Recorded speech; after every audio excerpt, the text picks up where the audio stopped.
Hello and welcome back to the TMDSAS podcast. This is Enrique Hasa, the Coordinator of Research, Advising Services, and Digital Media at the Texas Health Education Service in the TMDSAS office in Austin, Texas. First off, thank you so much for your patience during our short break. We were focused on the Texas MedDent Roundup, which happened earlier in October. During this event, we had about 400 pre-medical and pre-dental students from across the state join us to learn a little bit more about what they can do to show the best version of themselves in their application. During the Texas MedDent Roundup, we had several presentations from key stakeholders at several medical and dental schools throughout the state, and we've been able to get some notes from these presentations, which we'll be sharing on this podcast, and these will help you learn how the admissions committees think and how you can address certain issues that you foresee in your application, how you can make yourself shine through, and how you can actually rise to the top by showing exactly what the schools are looking for. As far as today's episode, I wanted to talk to you about what you need to do now that the application deadline is passed. Now, as many of you know, the interviews are in high gear right now at the medical, dental, and vet schools throughout the state. And what we'll be doing is we'll be continuing to explore different areas of the application. We're going to focus a little bit more on the TMDSAS match, and we'll be answering your questions that you've posed on our Facebook communities, both the non-traditional students Facebook community and the TMDSAS Hub Facebook group. Now, if you haven't heard back from a school at this point, don't despair. There's still plenty of time for you to be interviewed. So take a minute, relax, and let's start thinking about what you could be doing to prepare for your interviews. Now, when we spoke to Dr. Scott Wright during the first episode of the TMDSAS podcast, he actually told us that we should think of the application as a marketing strategy where you're showing who you are as a person, as a potential healthcare professional, and try to sell yourself to the schools so that they want to know you.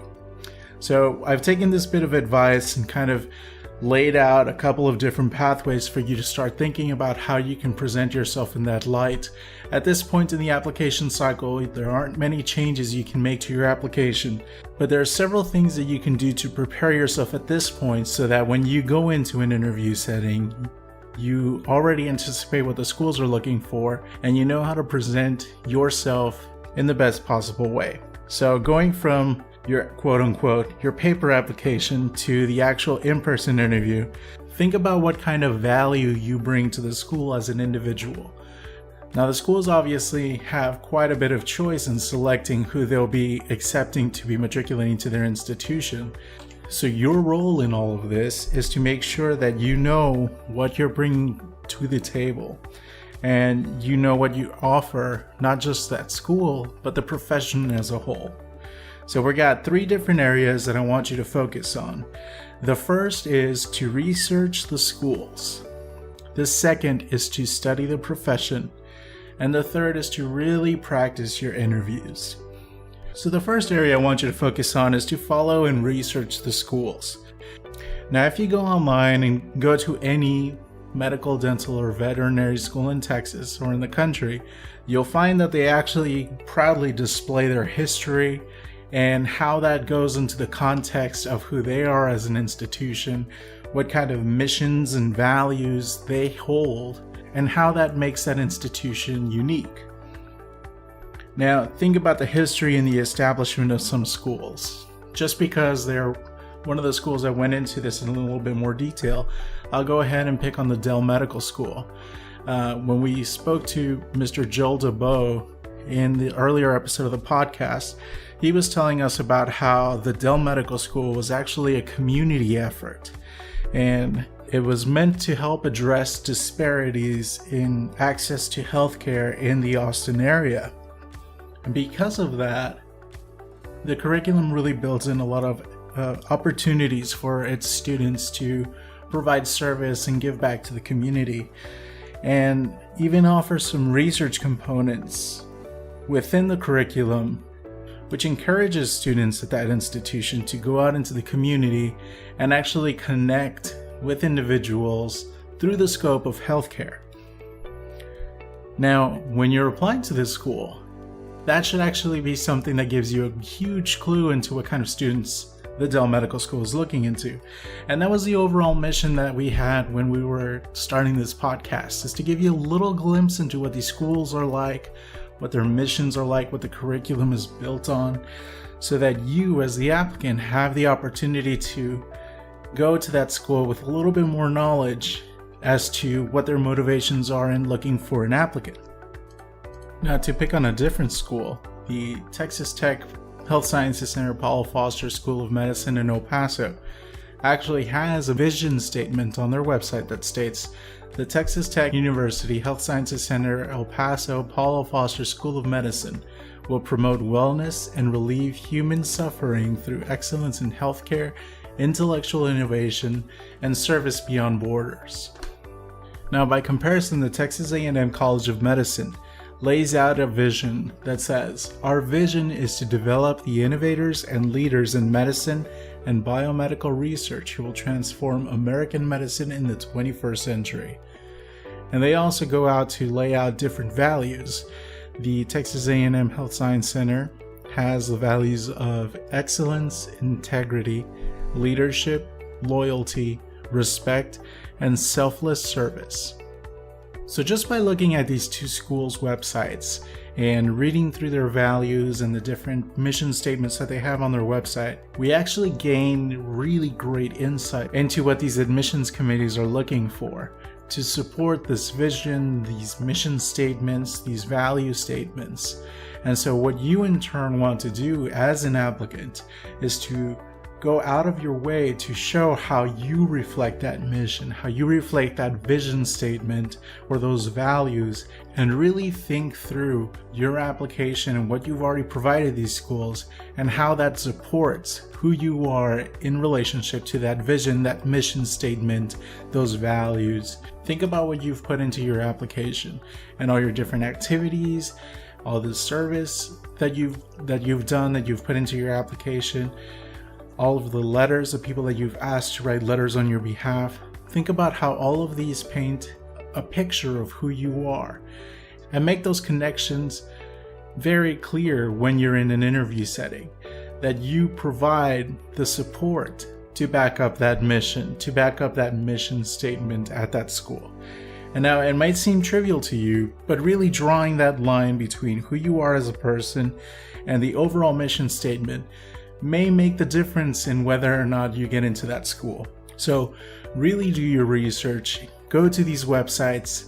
The admissions committees, the deans, they all put in the time to develop these websites to give people an insight into what those schools are like. So you'd be very remiss if you did not take advantage of that information that's out there and available to you. Now, along with researching the schools, also go on and follow their social media pages.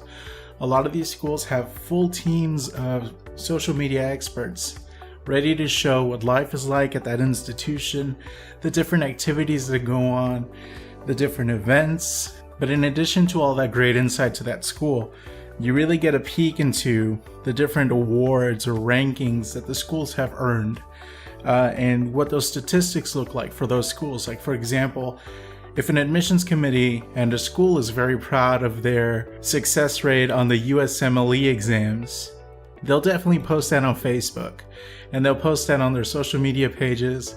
And if you follow those, you have that insight. So when you're going into an interview setting, it shows that you've done your homework, that you know what those statistics look like, and that you're not afraid to put in the legwork so that you know that you have something in common to discuss with that individual in that interview chair.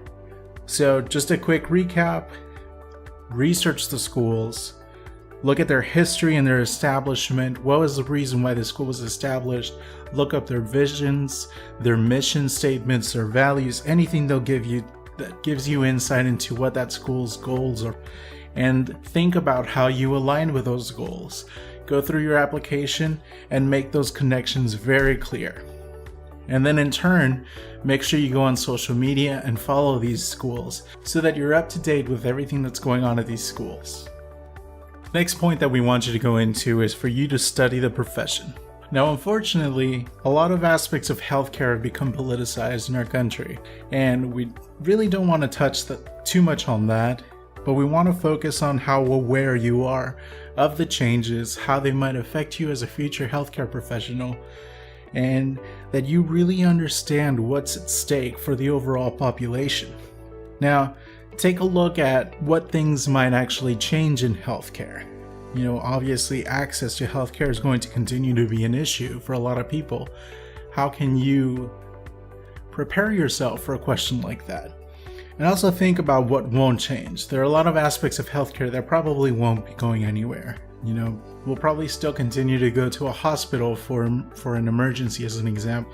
So regardless of what changes, we know that hospitals will probably stick around in some way, shape, or form. We know that there's going to be issues for physicians that go into private practice versus those that go into group practice. And this is one area where you can really pull from your experiences in shadowing doctors, shadowing clinicians, and really seeing what it's like to be a doctor on a day-to-day basis. And the better you're able to communicate what aspects of healthcare need to be fixed, how they could be fixed, and how that affects a doctor on a day-to-day basis, really helps to show that you've done your research and you know exactly what you're getting yourself into by pursuing a career in medicine, dentistry, or veterinary medicine.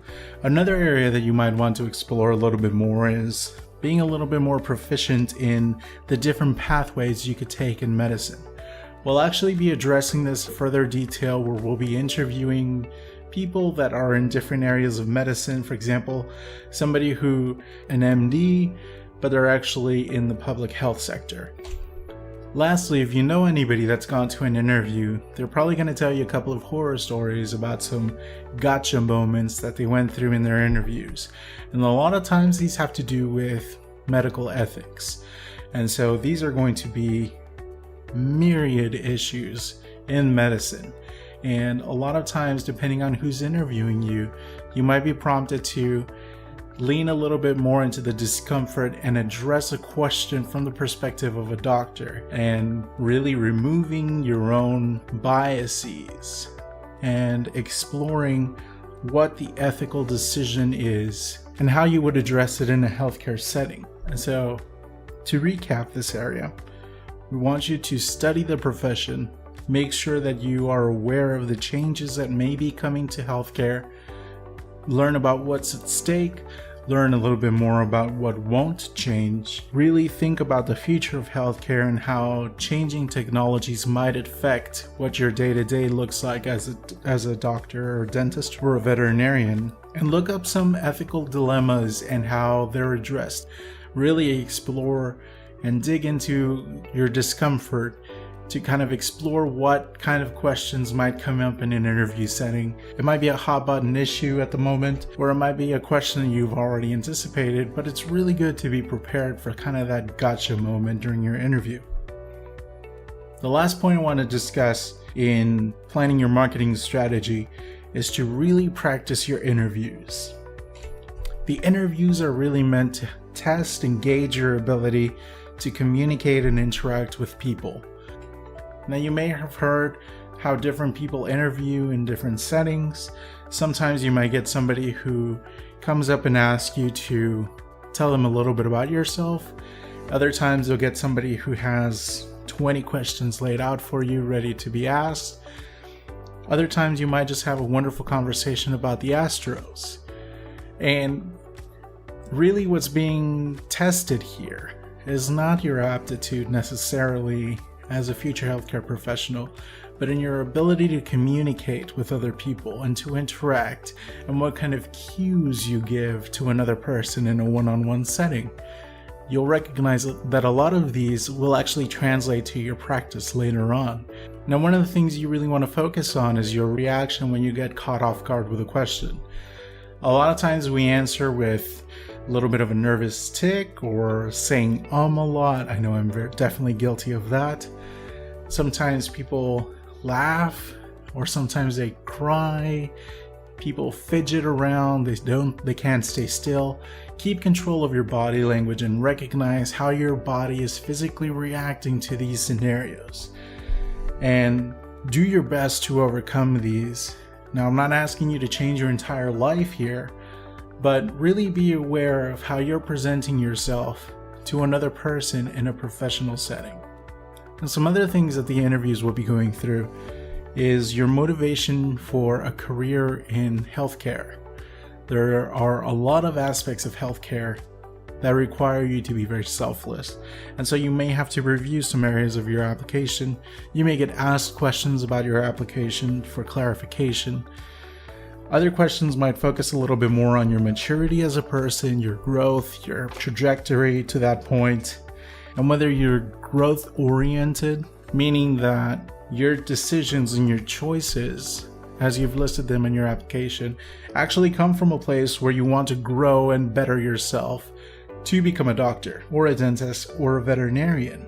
But ultimately what you want to do is you want to be able to tell your story with confidence that you are on the right path, but also with a humility of recognizing that you are on the cusp of joining one of the oldest professions and the weight that comes along with that in terms of putting others ahead of yourself and making sure that you are aware that your decisions as an individual will actually start having an impact on other people's lives. So there's some very deep thought that goes into that.